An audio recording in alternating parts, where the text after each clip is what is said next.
I was the only one who truly saw him, but my vision was clouded by a selfish agenda that could brand me a villain. I, 18F, took ASL lessons in high school, but until this year I'd never had a deaf friend. Now that I've started college, there's a deaf and non-speaking person in one of my classes. He uses an interpreter during lessons. Everyone in class has been nice to him, but no one really tried to get to know him or befriend him. So he wasn't very close with anyone. I'm not judging them for that. If I hadn't already taken ASL in high school, I probably wouldn't have learned it just for him either. But after I told him I knew some ASL and started signing with him, we naturally grew close. Since September, I've been signing with him almost daily, and my signing has gotten so much better.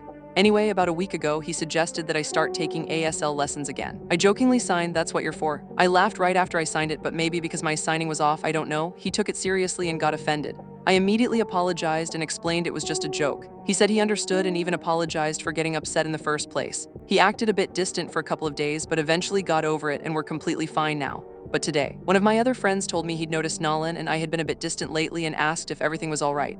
I told him we had a little fight, adding, "But don't worry, we're completely fine now." For some reason, he wouldn't let it go. First, he made jokes like there's some truth in every joke, which I laughed off.